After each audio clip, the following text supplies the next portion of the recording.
Chapter 7. Saya Speaks Up.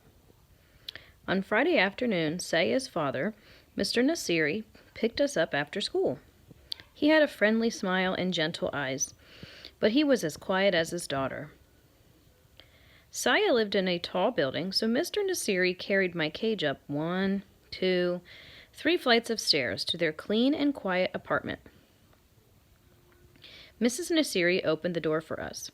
She spoke to her husband and daughter, but I couldn't exactly understand what they were saying. "Hummy! Hummy!" a little voice called out. Saya's little brother, Derek, toddled toward the door to greet me. "Say Humphrey," Saya gently corrected him. "Hummy," he said.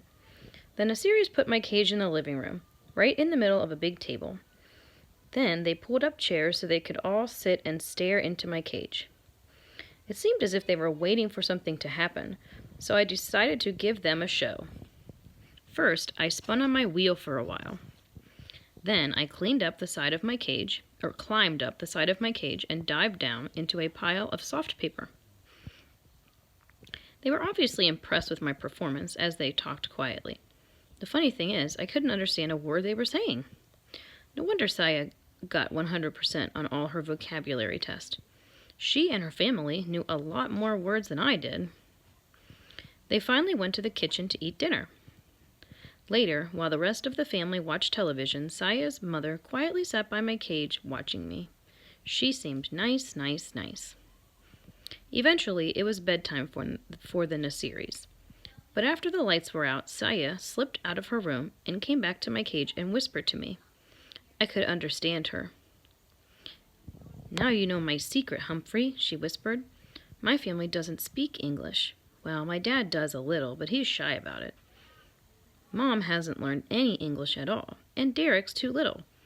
"I understand," I squeaked. "That's why I don't like to talk in class," she explained. "I don't talk like the other kids. I'm afraid they'll laugh at my accent. That happened to me when I was little." "But you don't sound different," I frantically squeaked. "I understand you just fine." Unfortunately, she didn't understand me. All she heard was squeak, squeak, squeak. I guess maybe I have an accent too.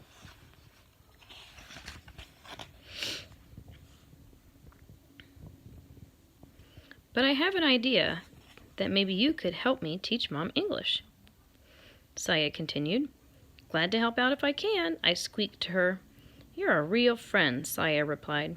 See, she understood me after all. The next day, I dozed until late afternoon, when Saya led her mother back to my cage. "Humphrey only understands English, Mama," Saya said. "Speak English. Say Humphrey." Saya's mom looked a little frightened, but she tried. "Humphrey," she said. "Hummy!" Derek cried as he raced into the room and climbed onto his mother's lap. "Say hello, Humphrey," Saya gently instructed her mother. "Hello, Humphrey," Mrs. Nasiri said. I squeaked, "Hello," right back, and she broke into a huge smile. "Hello," she said. "Good job," I said. Well, things went swimmingly from then on. In a matter of hours, Saya's mom was saying, "How do you do? Nice to meet you. Would you like some water?" I did, thank you. Even when Saya and Derek left to go to the store with their father, Mrs. Nasiri kept on talking. I let her know I understood what she was saying by wiggling my whiskers and hanging one paw from the top of my cage. "Good boy, Humphrey," she said. Saya and her father were amazed at Mrs. Nasiri's progress when they returned. The family spent the rest of the evening practicing English. First, Saya pretended to be a guest at the door. She went into the hall and knocked.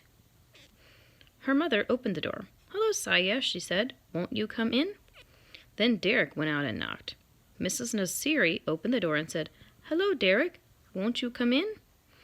He rushed in and toddled right over to the table, shouting, "Humphrey, Humphrey!" Next, Saya convinced her dad to practice English with her mom. "What time is it?" asked Mrs. Nasiri. "What time is it?" Saya corrected her.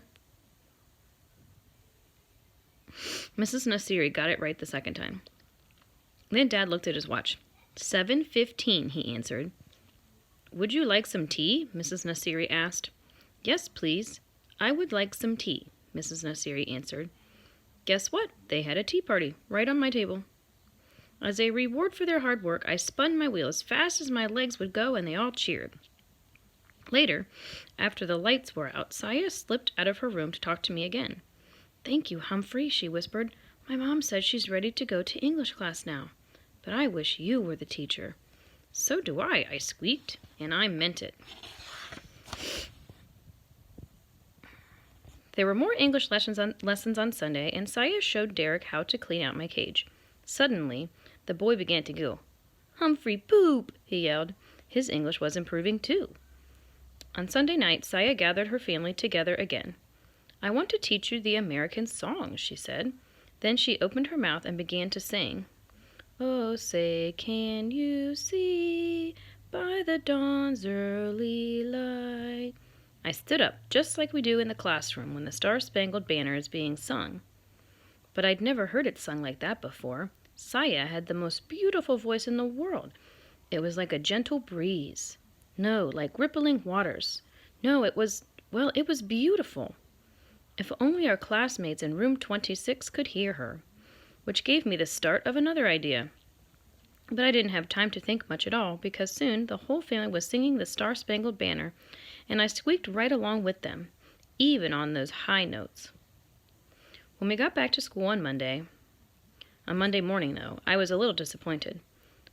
Mrs. Brisbane asked Saya how things went over the weekend. Fine, said Saya, and nothing more. Like Ms. Mack said, you can learn a lot about yourself by getting to know another species, but boy, sometimes it's a lot of work. That Monday, I sat in my cage worrying about Saya for quite a while before I dozed off. When I woke up, I noticed that room 26 had changed. The bulletin board was covered with brightly colored leaves. The tops of the chalkboards were lined with big paper witches, ghosts, and skeletons. Hanging from the light fixtures were black crepe paper bats. Then I looked to my right and gasped. A horrible, huge orange face with an evil grin was staring directly at me. I jumped back, my heart pounding. Hey, Humphrey, don't you like my old pumpkin head? AJ whispered to me from a seat nearby. Look, Humphrey's scared of a little old jack-o'-lantern, Garth said. Scaredy cat, scaredy hamster. I stood up straight and looked as unscared as I possibly could. Quiet, Garth and AJ, said Mrs. Brisbane. Then she quickly returned to a math problem she was writing on the board. Suddenly, I noticed a little movement in the center of the room. A murmur. A change. I looked over and, yes, Saya had her hand up. Everyone noticed it except Mrs. Brisbane, who had her back to the rest of us. Mrs. Brisbane, Heidi called out. Without turning, the teacher said, Raise your hand, Heidi. Now Heidi had her hand raised as well as Saya. Well, what is it? Mrs. Brisbane turned to face the class and was obviously surprised at what she saw. Yes, Saya, she said.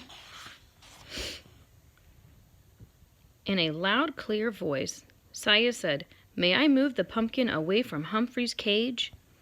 Mrs. Brisbane looked from Saya to the cage and back. Yes, I guess it is a little close. Thank you, Saya. Saya rose and hurried to my table and pushed the ugly old jack-o'-lantern away. She didn't say a word, but she winked at me, and I knew what she meant.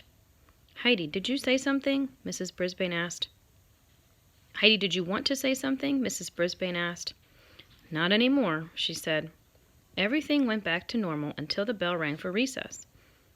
As my classmates all scattered and ran toward the door, Garth paused by my cage. Scaredy cat, he muttered. Then he moved the pumpkin right up against my cage again. I puffed up my cheeks as big as I could get them. It was going to be a very long day. Tip 7. When hamsters feel intimidated, they often puff up their cheeks.